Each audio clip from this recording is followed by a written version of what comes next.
الحمدللہ والصلاۃ والسلام علی رسول اللہ۔ ناظرین، خیر مقدم ہے آپ کا کریم ٹی وی اردو میں۔ آج کی مجلس میں ایک سوال ہے اور بڑا اہم سوال ہے، اور عام طور پر اس طرح کے سوالات کسی مختصر مجلس میں نہیں دیے جاتے، لیکن سوال میں اتنا اصرار کیا گیا ہے کہ جواب دیا جائے تو ہم اس کا مختصراً آپ کے سامنے جواب دیتے ہیں۔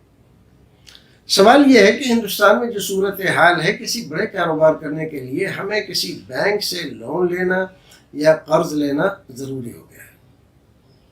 ہزار جھنجھٹ ہے۔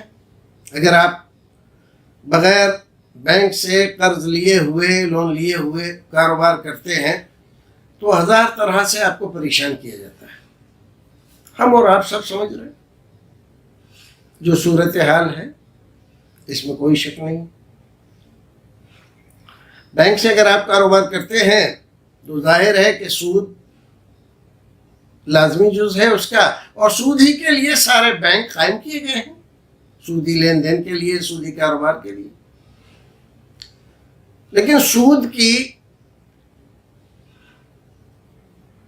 اللہ رب العزت نے جو سنگینی بتائی ہے، رکھی ہے، شریعت نے جس لیے اس کے خلاف احکامات صادر فرمائے ہیں، اور اس سے انسان کی انسانیت ختم ہو کے حیوانیت اس کے اندر آ جاتی ہے، اور وہ صرف اپنے پیسے کا مالک ہو کر رہ جاتا ہے، صرف اس کی نظر پیسے پر ہوتی ہے۔ غریب کی غربت، مجبور کی مجبوری، کسی پریشان کی پریشانی قطعاً اس کے پیش نظر نہیں ہوتی۔ ہماری حکومت ہزار طرح کی پالیسیاں بناتی ہے، اور ہر ایک پالیسی میں یہ دکھایا جاتا ہے کہ یہ غریبوں کے حق میں ہے، غریبوں کے لیے حکومت بنا رہی ہے۔ آپ لون لے سکتے ہیں اتنا، 1 لاکھ 2 لاکھ 4 لاکھ، اس پہ یہ ہے، اس پہ یہ ہے، اس پہ ایسا، اس پہ ویسا۔ غریب آدمی ایک بار جب پھنس جاتا ہے اور پھر اس کی قسطیں نہیں دے پاتا ہے تو کیا ہوتا ہے؟ آتے ہیں لوگ اور اس کو پولیس والے لے کر اور اس کو بے عزت کر کے اس کے گھر والوں، رشتہ داروں، محلے والوں کے سامنے اس کو ہتھکڑی لگا کر گالیاں دیتے ہوئے، دھکے دیتے ہوئے اس کو لے جا کر جیل میں بند کر دیتے ہیں۔ زندگی بھر کی خاندانی عزت، اس کی اپنی عزت، اس کی نیک نامی، اس کے اپنے پرایوں سب کے نزدیک عزت کا جنازہ نکل جاتا ہے۔ اور ہم یہ بھی دیکھ رہے ہیں کہ جو لوگ کروڑوں کروڑ بینکوں کا لے لیتے ہیں، ان کے ساتھ حکومت اس طرح کا کوئی رویہ نہیں کرتی، بلکہ کروڑوں کروڑ روپیہ ان کا معاف کر دیتی ہے۔ لیکن غریب آدمی نے اگر 10,000 روپے بھی لیے ہیں بینک سے اور وہ نہیں دے پا رہا ہے تو ہتھکڑی بھی لگتی ہے، مکان بھی قرق ہو جاتا ہے، اور بھی جو کاروبار ہے اس پر تالے لگا دیے جاتے ہیں، اس کو بے عزت کیا جاتا ہے۔ یہ بھی تو ہے۔ تو آپ اس کے لیے تیار ہیں کیا؟ تو دیکھیے، رہی بات کاروبار کی، دیکھیے شریعت اسلامیہ کو بعض لوگ آج کے زمانے میں بدنام کر رہے ہیں کہ مسلمان پچھڑ گیا ہے، کیونکہ اسلام میں سودی کاروبار کرنے کی اجازت نہیں دی گئی ہے۔ علماء کرام برابر فتوے صادر کرتے رہتے ہیں، اس لیے مسلمان پیچھے ہے۔ غیر مسلم لوگ بینکوں سے پیسے لے لے کر بڑے بڑے کاروبار کھڑے کر رہے ہیں اور دن دونی رات چوگنی ترقی کر رہے ہیں۔ ہمیں یقیناً بہت سارے لوگوں کا ترقی کرتے ہوئے دیکھنا ہماری نظروں میں ہے، ہمارے علم میں ہے، اور جو لوگ تباہ ہوئے، برباد ہوئے، رہی سہی عزت بھی چلی گئی، مکان دکان سب بک گیا، وہ ہماری نظروں میں نہیں رہتا ہے، تھوڑے سے سود کی وجہ سے۔ وہ واقعات ہمارے سماج میں نہیں ذکر کیے جاتے،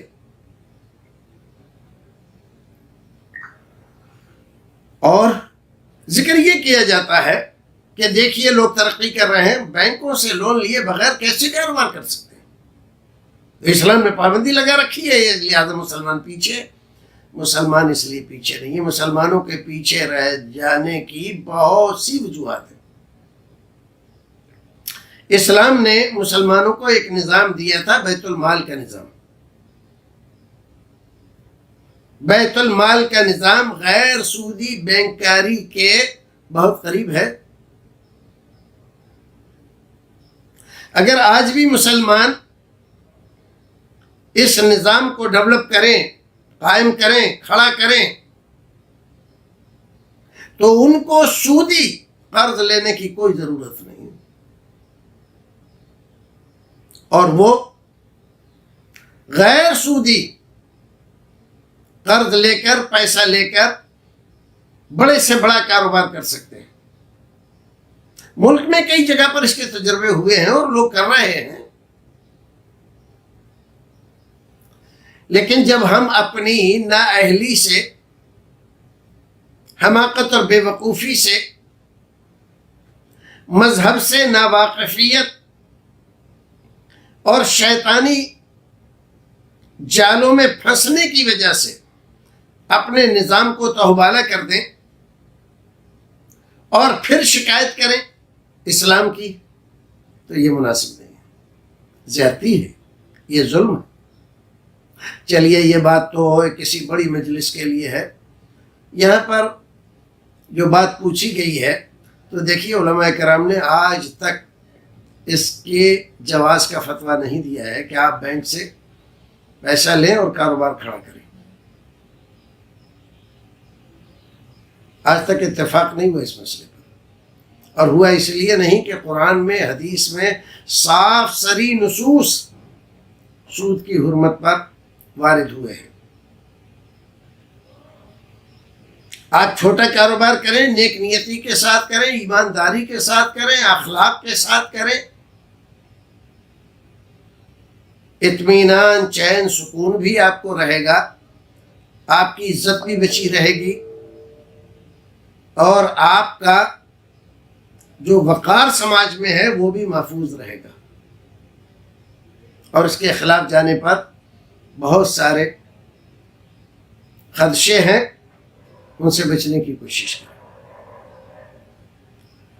آپس میں ہم اپنے بھائی سے ایک کاروبار ہم کر رہے ہیں، کاروبار 1 کروڑ سے شروع ہوگا.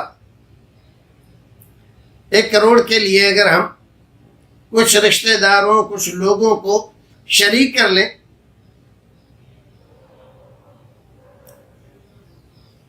10 آدمی پکڑ لیں، اور ہم 10 لاکھ روپے لے کر 1 کروڑ جمع کریں اور اس سے کاروبار کریں، اس میں حکومت کی طرف سے کوئی پابندی نہیں ہے. نہ حکومت منع کرتی ہے، نہ اس میں وہ سیل ٹیکس اور انکم ٹیکس والے جو جھمیلے ہیں. لیکن ایسا ہم نہیں کرتے نا. آسان سمجھتے ہیں، بینک سے لے آتے ہیں، اپنے پڑوسی سے لیں گے، بھائی سے لیں گے، کسی اور سے لیں گے، تو اس میں وہ ایسا کہہ سکتے ہیں، وہ ویسا کہہ سکتے ہیں. اس کی ایک ذرا سی بات ہمیں گوارا نہیں ہے. بینک والے ہتھکڑی لگا کر لے جائیں، گالیاں دیں پولیس والوں کو لا کر، وہ گوارا ہے. تو اپنی سوچ بدلیں، اللہ رب العزت سے دعا کریں، اور اس سلسلے میں بہتر یہ ہے کہ علماء کرام سے بڑی مجالس، کانفرنس، سیمینار قائم کرنے کی درخواست کریں، اور جو صورتحال ہے اس میں مسلمانوں کے لیے کوئی راستہ، گنجائش وہ تلاش کریں. یہی بہتر ہے. فی الحال تو ہم یہی کہیں گے کہ بھائی تھوڑے میں گزارا کرنے کی کوشش کریں، آپ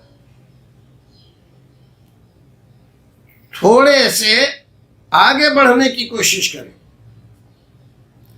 1 سے 2، 2 سے 10 اور 10 سے 20 کی طرف جائیں. ایک ساتھ 100% لے کر کاروبار کرنے کی جو بات آپ سوچ رہے ہیں، یہ تجربے کے اعتبار سے زیادہ مفید نہیں ہے، نہ دینی اعتبار سے نہ دنیاوی اعتبار سے۔ اللہ رب العزت ہمیں اور آپ کو نیک عمل کرنے کی توفیق عطا فرمائے، اور ہمارے حالات پر اللہ رب العزت رحم کرے، ہم پر رحم کرے، اور ہماری مشکلات کو آسان کرے۔ السلام علیکم ورحمۃ اللہ وبرکاتہ۔